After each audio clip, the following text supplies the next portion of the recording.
하시니라. 아멘. 까지 자라길 원하심을 기억하면서 오늘도 순종하여서 우리가 자라고 성장하는 자들 되기를 소망합니다.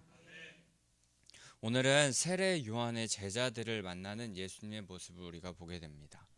누가복음 초반에 세례 요한과 예수님께서 이야기하시고 또 예수님께서 세례받는 모습이 등장하지만 3장 20절에 세례 요한은 옥에 갇히게 되는데 그 이후로 등장하지 않았다가 오늘 다시 등장하게 되는 모습을 보게 됩니다. 감옥에 갇혀있던 요한이 18절에 보면 이 모든 일, 곧 어제 그 큐티 본문까지 온 유대 사방에 두루 퍼진 예수님에 대한 소문, 그 예수님께서 많은 병자들을 고치시고 사역을 하신다는 그 모든 일을 듣고 그 모든 일을 제자들을 통해서 듣게 됩니다. 하지만 요한이 제자들로부터 들었던 이 이야기, 이 모든 일이 메시아로서의 예수님의 사역이라고 요한은 생각하지 않았던 것 같습니다. 자신이 생각하던 메시아상과 정확하게 일치하거나 충분하게 여겨지지 않았던 것 같았습니다. 분명히 예수님께서 세례를 받으실 때에는 그가 메시아로 고백하면서 그런 모습을 보였었지만 확신했지만 요한이 생각한 메시아는 무서운 심판자, 카리스마를 가진 그런 왕으로 오셔서 이스라엘을 회복시키시고 다윗 왕국을 다시 재현하실 그 영광을 재현하실 것을 기대하는 그런 메시아로 오시는 분이었는데 그게 아니었던 것 같습니다. 누가복음 3장 17절에 보면 요한은 자기 뒤에 오실 그리고 자기보다 능력이 많으실 이 메시아를 언급하면서 이렇게 소개한 바가 있습니다. 손에 키를 들고 자기의 타작마당을 정하게 하사 알곡은 모아 곳간에 들이고 쭉정이는 꺼지지 않는 불에 태우시리라 라고 그렇게 메시아를 표현한 바 있었는데 요한은 메시아를 알곡과 쭉정이를 걸러내서 쭉정이는 그 불에 태우시는 심판자로 그렇게 알고 있었던 것입니다. 그러나 공생애 동안 예수님께서 하시는 사역이 이렇지 않았습니다. 그런 모습을 보이지 않았습니다. 요한은 자신의 기대와 다른 예수님의 사역에 대해 제자들에게 듣고 그 제자들을 보내어서 지금까지 예견했던 그분이 맞는지 예수님께 직접 확인하고자 질문을 던지게 된 것입니다. 20절의 제자들은 예수님을 찾아가 요한의 질문을 대신 전합니다. 오실 그이가 당신입니까? 아니면 우리가 다른 일을 기다립니까? 근데 이 요한의 질문은 매우 짧았지만 그 의미는 굉장히 의미심장하고 매우 깊이 있는 구체적인 내용이 담긴 질문이었습니다. 오실 그이라는 의미는 이스라엘을 구원하실 이라는 의미를 가지고 있었습니다. 그러니까 요한은 단순하게 예수님을 메시아, 곧 하나님께 보냄받은 자가 맞는가에 대한 의심의 그 수준이 아니었고 하나님으로부터 보냄받은 예수님의 사역이 지금까지 이스라엘에게 약속된 그 구원 사역이 맞는가를 확인하고 싶었던 것입니다. 이 질문으로 우리는 요한의 믿음을 오해할 수 있지만 요한은 메시아에 대한 의심을 확신으로 바꾸려는 그런 질문으로 질문했다기보다는 말씀을 통하여서 자신이 가지고 있었던 예수님에 대한 확신을 더 견고히 견고하게 하려고 했다라는 것으로 우리가 생각할 수 있습니다. 요한에게 의심이 있었던 것, 그런 의심 정도가 아니었고 그 질문은 그 믿음을 더 견고히 하려는 질문이었다는 것입니다. 그래서 그 질문을 받은 예수님은 요한으로부터 보냄받은 두 제자들에게 이렇게 답변하십니다.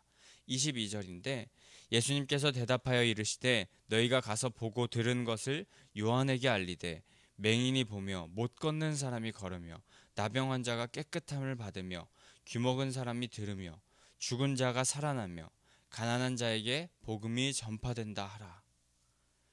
예수님은 자신이 메시아라는 직접적인 내가 메시아다, 너희가 기다리는 그가 내가 맞다 라고 그렇게 말씀하신 것이 아니라 이사야 35장 5절과 6절, 61장의 1절에 예언된 그 메시아 사역에 입각하여서 요한의 제자들에게 그 질문에 대해서 답변하십니다.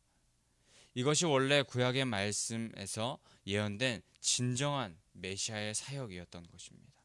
심판자로 메시아 사역을 국한하고 있던 그 요한에게 예수님은 자신의 사역들이 구약의 예언들을 분명히 성취하고 있다. 지금 자신이 하고 있는 공생의 사역도 그 메시아 그 사역을 그리고 분명히 하고 있으며 구약의 예언을 성취하고 있다라는 것을 밝히 들려주고 계셨던 것입니다. 근데 오늘 이 말씀에서 요한은 의심까지는 아니더라도 더 큰 확신을 원하고 있었습니다. 근데 생각해 보면 요한뿐만 아니라 이런 질문, 의심까지 하게 되는 그런 질문을 다른 많은 사람들도 하고 있었고 예수님을 따라다니는 무리들도 이런 질문을 하는 모습과 별반 다르지 않는 모습을 가지고 있었습니다. 많은 무리들은 요한 그 이상으로 구약의 예언마저 잊은 채 로마에 속박된 현실, 이 상황을 극복하게 해줄 강력한 왕, 메시아를 찾아 헤매고 있었고 그렇게 잘못된 메시아관을 가지고 그런 메시아를 기대하는 많은 유대인들에게 예수님은 오늘 이 말씀으로 진정 메시아는 그 정치적인 메시아 또 너희의 이 압제 이런 것을 지금 당장 해결해줄 그럴 메시아가 아니라 이 전 땅을 온 땅을 통치하시는 메시아 또 온 땅에 가난하고 소외되고 병든 자들을 고쳐주시고 그들에게 함께 하실 그분이 진정 메시아다. 그게 메시아 사역이다 라는 것을 일깨워 주신 답변을 하고 계셨습니다. 근데 우리는 이 말씀을 보면서 우리의 모습은 어떨까 생각해 볼 필요가 있습니다. 우리도 요한과 또 많은 무리들의 모습과 같이 생각과 같이 그렇게 살아가고 있지는 않은지 우리의 생각으로 하나님을 규정하고 또 그렇게 규정한 대로 하나님께서 반응하시지 않으시면 하나님의 존재를 부정하고 또 하나님이 없다고 하지는 않습니까? 하나님께 우리에게 무언가를 달라고 그렇게 요구하고 그런 분이 하나님이라고 규정하고는 그렇게 하나님께서 반응하시지 않으시면 하나님의 존재를 부정하는 그런 모습을 우리가 보이지는 않는가 생각해 볼 필요가 있습니다. 아마 이것은 욥기 42장 3절에서 그 말씀하셨듯이 무지한 말로 사람의 무지한 말로 하나님의 이치를 가리는 행동이지 않을까 싶습니다. 우리의 짧은 생각과 인간의 오류, 많은 선입견들, 편견들, 그리고 내가 주인 되었던 모든 마음 중심 그런 것들 오늘 우리가 다 내려놓고 예수님께서 말씀하신 것 그대로 따라가는 그대로 믿고 따라가는 믿음의 사람들 되기를 소망합니다.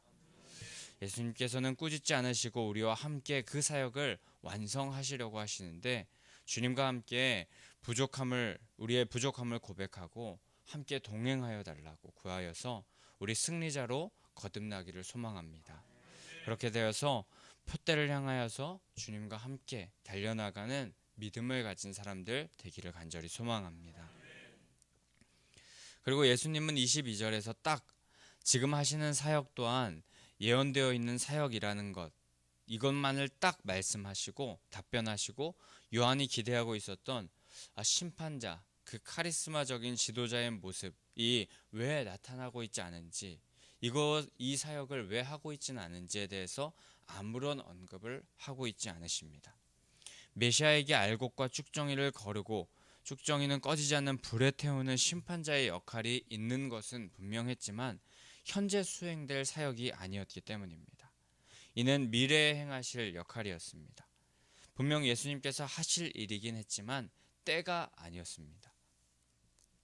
따라서 예수님께서는 이에 대하여서 부정도 긍정도 아닌 침묵으로 답변하셨습니다. 지금 이 땅에서 주님의 백성들에게 필요하고 꼭 해야 할 사역을 예수님께서 하고 있으시다는 것을 그저 말씀하실 뿐이었습니다. 예수님을 메시아로 확신하고 있긴 하였지만 자신이 생각하는 메시아상과 예수님의 일치하지 않자 요한은 예수님께로 질문을 던집니다. 말씀드렸듯이 우리도 우리가 믿는 하나님, 그리고 그 하나님의 일하심을 내 삶의 기준, 내 생각의 기준에 제한시킴으로써 진정한 하나님의 큰 일을 가릴 때가 얼마나 많은지 모르겠습니다.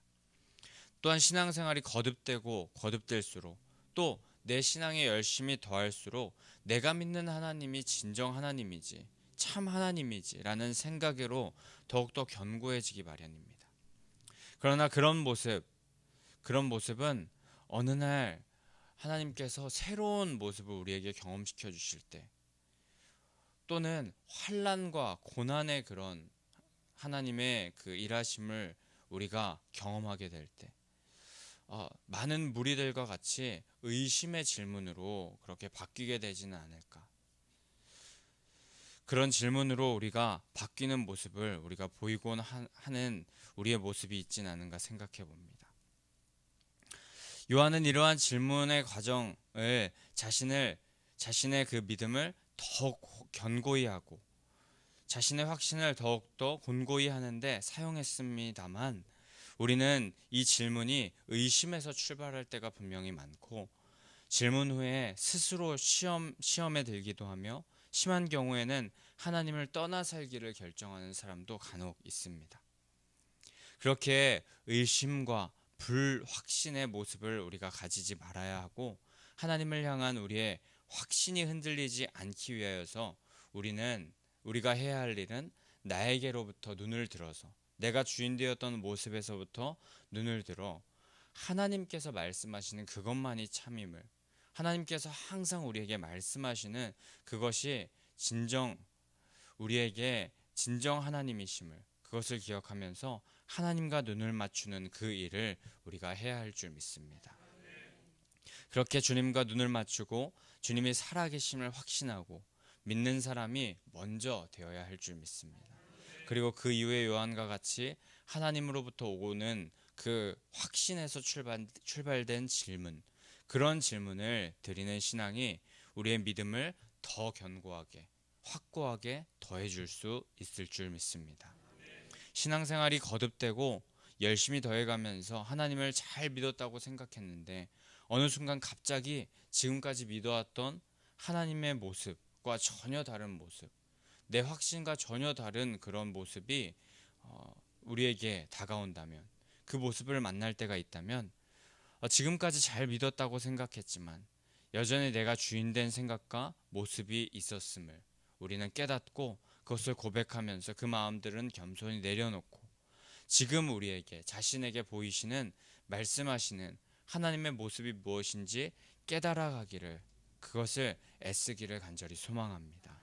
그렇다면 우리의 신앙은 그 가운데 의심하지 않고 믿음으로 더 나아가기를 소망할 때, 하나님께서 우리의 신앙을 더 성장시켜 주시고 장성한 분량에까지 이르게 하여 주실 줄 믿습니다. 하나님은 절대 변함없으시고 오류가 없으시며 완전하시며 완벽한 사랑의 성품을 가지고 계신 분임을 우리는 끝까지 확신하며 살아감으로, 분명히 신앙생활하는 중에 우리 가운데 의심과 회의가 찾아올 수도 있지만, 그것으로 말미암아 하나님을 더 깊이 알아가는 계기가 되는 성도님들 되시기를 축복합니다. 문제를 통하여서 더 크고 놀라우신 하나님을 경험하게 되는 성도님들 되시기를 소망합니다.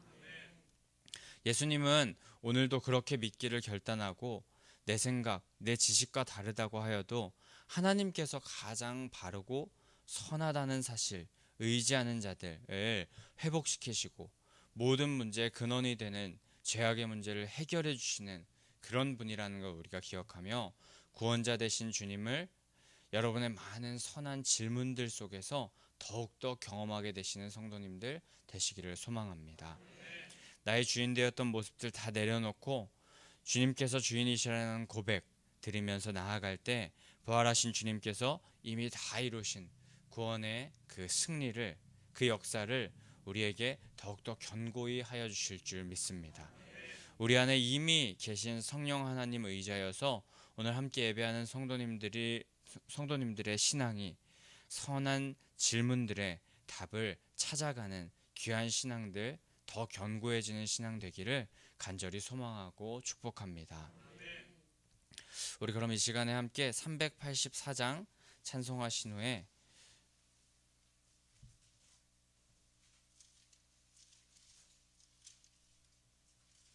우리 일상 가운데 만나는 하나님, 우리가 더욱더 의지하고 믿으면서 더 견고한 신앙으로 나아갈 수 있게 해달라고 함께 기도하며 나아가겠습니다.